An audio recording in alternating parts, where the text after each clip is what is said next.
You quietly perused through a few books you found around the apartment, more so staring at beautiful photography and images rather than reading anything. It had been a few hours now, and Hanta Sero had yet to return back home, leaving you to your devices.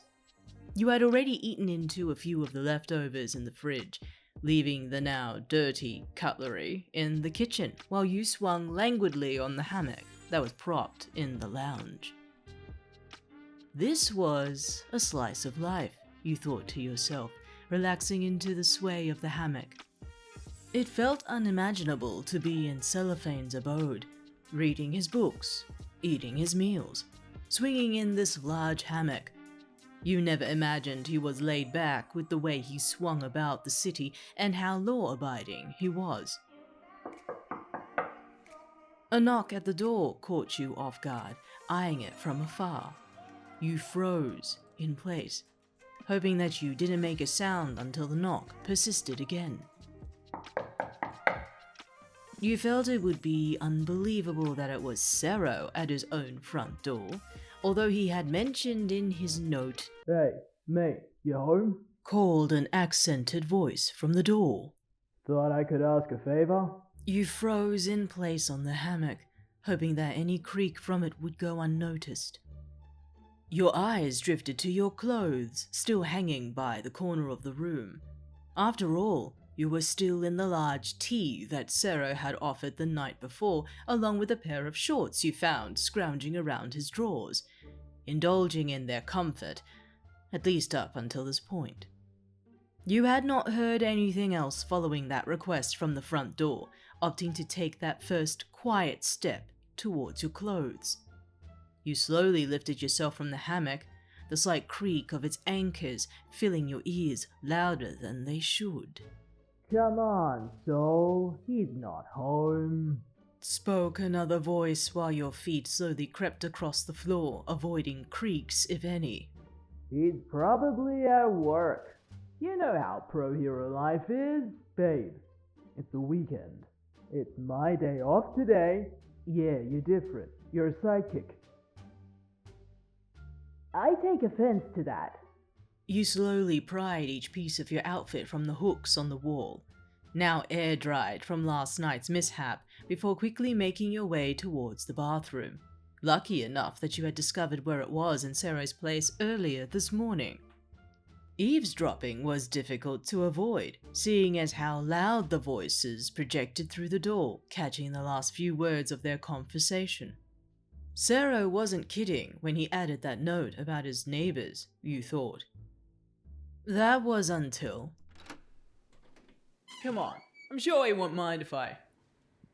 Midway across Sero's apartment, you froze with eyes as large as saucers, staring at two men, who in turn stared at you in surprise. The way this looked was beyond any comprehension, especially since you were still in Sero's clothes. The silence was deafening, until one of the men blurted a cry in panic. "Oh my god, we're sorry for butting in like this, so sorry!" exclaimed Soul in a flurry of words before he immediately slammed the door shut. You jumped in surprise from the sudden outburst that broke you out of your frozen state, still staring at the door for any further signs of movement. You wondered, even entertained the idea, so against your better judgment, you walked to the front door, clothes still in hand, and slowly opened it. There standing before you were two men, impeccably dressed despite the casual look they exuded. One eyed you curiously, while the other looked away, his lips turned into a nervous frown. "May I help you?" you asked clearly, turning your gaze between both men. "Forgive us for intruding.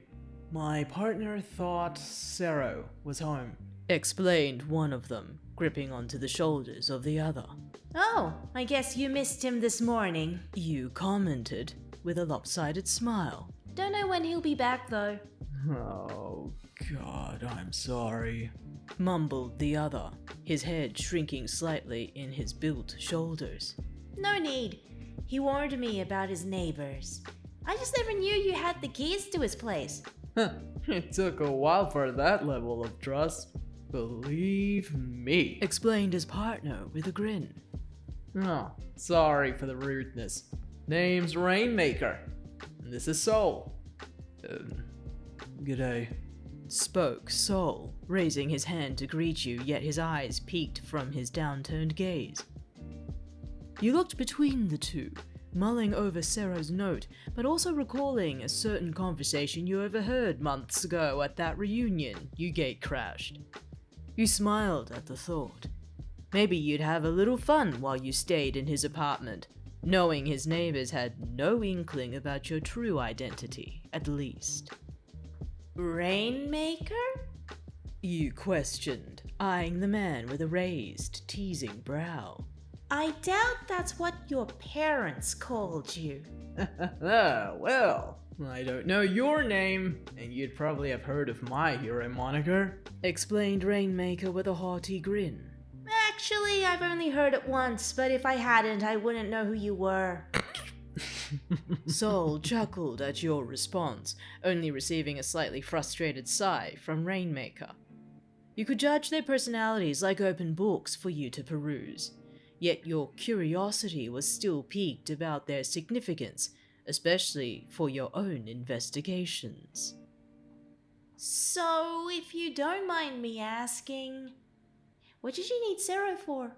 You asked curiously, leaning on the doorframe. Well, Soul's voice trailed while he collected his thoughts, wary of asking a stranger for a request, let alone one that was dressed in his neighbor's clothes.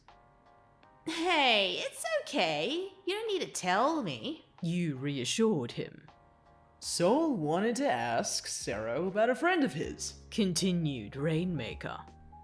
Only because of work. He's one of my clients. Explained Soul in kind. Oh, snooping around for some dirt? You asked teasingly. Not like that, mate. I just want to make sure he gets the best sessions at work. Continued Soul. Besides, I'm more curious how you came to be here. Interrupted Rainmaker with a sly look in his eye. You stared at the man's forwardness, knowing what kind of game he was playing with a smirk of your own. Sarah and I have known each other for a good half year now. Wait a minute, really? We hardly hear anything from the guy. It's an on and off kind of thing. Oh, babe. Stop snooping around. Groaned Soul, embarrassed of Rainmaker's forwardness. It was nice meeting you. Oh, sorry. My name is... What's going on? All three of you froze, turning towards the sound of the voice, to find Sero standing by the apartment railing, in his pro-hero outfit, his eyes widening at the sight. Hi, Sero! You happily greeted, waving towards the hero while he approached the group by his front door. Soul here was... Suddenly, his hand reached out for yours, pulling you back into his apartment, while standing between yourself and his neighbors. It shocked you to see how panicked he looked behind that cool facade he wore. Sorry guys, I need to speak with him for a bit. He explained, now standing in the doorframe. Hey! Whoa! Hey! Chill! Spoke Rainmaker, a little confused by Sero's sudden overprotectiveness. We were just getting to know each other. Babe, leave him be. Spoke Soul, smiling a charming grin towards Sero. It's alright, mate. They're cute. We'll catch up with you later? Yeah. Sure. Agreed Sero, unaware of any context to the conversation. You peeked over his shoulder, watching his neighbors walk away from his door. Seeing how dressed they were, you had figured that they had prior engagements somewhere else before the impromptu introductions. You smiled at the couple, now aware of Sero's description of his neighbors before you moved back into his apartment when Sero shut his front door. Wow, I never knew you felt so protective over me. You teased until Sero turned to face you, stern, grabbing the clothes you still had on your person before taking you to his bathroom. You need to get out of here. He immediately quipped. What? Huh? Why? You quickly asked, allowing him to take you. People know you exist. Yeah, well, that's what happens when you're a thief. No, I mean you're a target. People know. Staring into his eyes, you found something unlike him about his behavior and his reactions. Something must have happened while you enjoyed this hospitality, seeing his eyes fraught with worry. You need to go dark. Hide somewhere. Wait for everything to blow over. He continued, throwing your clothes into the bathroom and pushing you inside as well. Okay, hold on. How do you know this? You asked, turning to face him. There was an incident. I needed to speak with a friend about you, and then something happened at his place. You talked about me? With Chargebolt. He was the only one who knew. Well, who else does? Do they know about your reunion? Christmas? Our romantic rendezvous? You teased. No. Sero grumbled and heavily sighed under his breath, frustrated by your candidness at this time. It wasn't your fault, he knew this, but the sooner he could help you leave, the sooner you could— Deku knows about you. He admitted. And he wants me to help him capture you. He knows that you were involved in that bank heist months ago, and he knows that you were with me last night. Your face faltered. Your smile dropped upon hearing the news he had to give. The thrill of secrecy, the chase, the cat and mouse, all went up in a plume of smoke before your eyes. It was something you had grown to be intimate with the tape hero. Something that was only between him and you, now broken. Right. You answered, slowly and sadly. You need to get out. He suggested, his eyes searching in yours, now downcast. Find a place to hide. Don't do anything huge. What did you steal? Huh? At the bank. What was it? Bucky. Midoriya told me. All Sero was met with was silence. You said nothing to defend or explain yourself. Look, just don't do anything, he advised. No.